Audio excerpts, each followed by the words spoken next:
Welcome to தெய்வாஸ் தெய்வீகம். ஸ்ரீ தன்வந்தரி அஷ்டோத்தர சதநாம ஸ்தோத்திரம். தன்வந்தரி சுதாபூர்ண கலஷாட்யகரோ ஹரிஹி ஜராமிருதித்ரஸ்ததேவ பிரார்த்தனா சாதகஃ பிரபுஹு நிர்விகல்போ நிஸ்ஸமானோ மந்தஸ்மிதமுகாம்புஜக ஆஞ்சநேய பிராபிதாத்ரிஃப் पार्श्वस्थविनतासुतः निमग्नमन्दरधरः कूर्मरूपी बृहत्तनुः नीलकुञ्चितकेशान्तः परमाद्भुतरूपधृत् कटाक्षवीक्षणाश्वस्त वासुकिः सिंहविक्रमः स्मर्तृहृद्रोगहरणो महाविष्णुवंशसम्भवः प्रेक्षणीयोत्पलश्याम आयुर्वेदाधिदैवतं भेषजग्रहणानेहस् स्मरणीयपदाम्बुजः नवयौवनसम्पन्नः किरीटान्वितमस्तकः नक्रकुण्डलसंशोभी श्रवणद्वयशुष्कुलिः दीर्घभीवरधोर्दण्डः कम्बुग्रीवोऽम्बुजेक्षणः चतुर्भुजः शङ्खधरश्चक्रहस्तो वरप्रदः सुधापात्रोपरिलसत् ताम्रपत्रलसत्करः शतपद्याढ्यहस्तश्च कस्तूरीतिलकाञ्चितः सुकपोलस्सुनासश्च सुन्दरभ्रूलताञ्चितः स्वङ्गुलीतलशोभाढ्यो गूढजत्रुर्महाहनुः दिव्याङ्गदलसद्बाहुः केयूरपरिशोभितः विचित्ररत्नखचित वलयद्वयशोभितः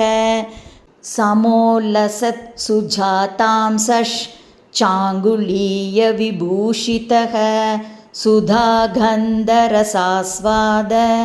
मिलद्भृङ्गमनोहरः लक्ष्मीसमर्पितोद्बुल्ल कञ्जमालालसद्गलः लक्ष्मीशोभितवक्षस्को वनमालाविराजितः नवरत्नमणिक्लुप्त हारशोभितकन्धरः हीरनक्षत्रमालाधि शोभारञ्जितदिङ्मुखः विरजोऽम्बरसंवीतो विशालोराः पृथुश्रवाः निम्ननाभिः सूक्ष्ममध्यस्थूलजङ्घो निरञ्जनः सुलक्षणपदाङ्कुष्ठः सर्वसामुद्रिकान्वितः अलक्तकारक्तपादो मूर्तिमद्वार्तिपूजितः सुधार्थान्योन्यसंयुध्यत् देवदैतेयसान्त्वनः कोटिमन्मथसङ्काशः सर्वावयवसुन्दरः अमृतास्वादनोद्युक्त देवसङ्गपरिष्टुतः पुष्पवर्षणसंयुक्त गन्धर्वकुलसेवितः शङ्खतूर्यमृदङ्गादि सुवादित्राप्सरोवृतः विश्वक्सेनादियुक्पार्श्वः सनकादिमुनिस्तुतः साश्चर्यसस्मितचतुर्मुखनेत्रसमीक्षितः साशङ्कसम्भ्रमदिति धनुवंश्यसमीढितः नमनोन्मुखदेवादि मौलिरत्नलसत्पदः दिव्यतेजः पुञ्जरूपः सर्वदेवहितोत्सुकः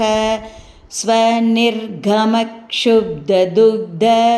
वाराशिर्दुन्दुभिस्वनः गन्धर्वगीतापदानश्रवणोत्कमहामनाः निष्किञ्चन जनप्रीतो भवसम्प्राप्तरोगहृत् अन्तर्हितसुधापात्रो महात्मा मायिकाग्रणीः क्षणार्धमोहिनीरूपस्सर्वस्त्रीशुभलक्षणः मदमत्तेभगमनः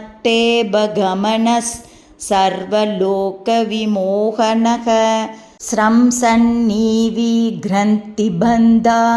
सक्तदिव्यकराङ्गुलिः रत्नधर्विलसद्धस्थो देवदैत्यविभागकृत्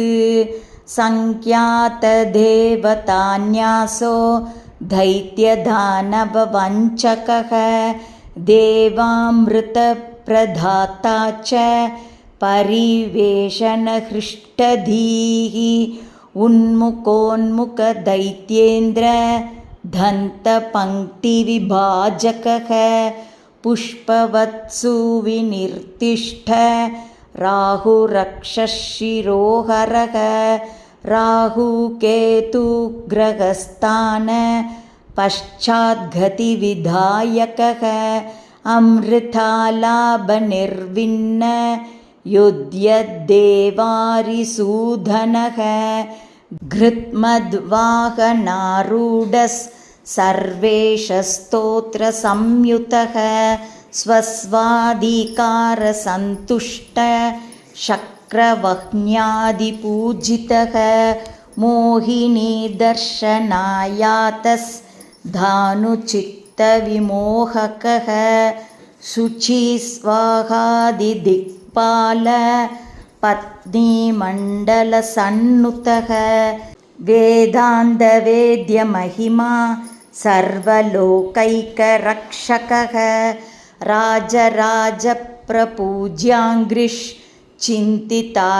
राजराजप्रपूज्याङ्घ्रिश्चिन्तितार्थप्रदायकः धन्वन्तरेर्भगवतो नाम्नामाष्टोत्तरं शतं यः पठेत् सततं भक्त्या निरोगः सुखभाग् भवेत् इति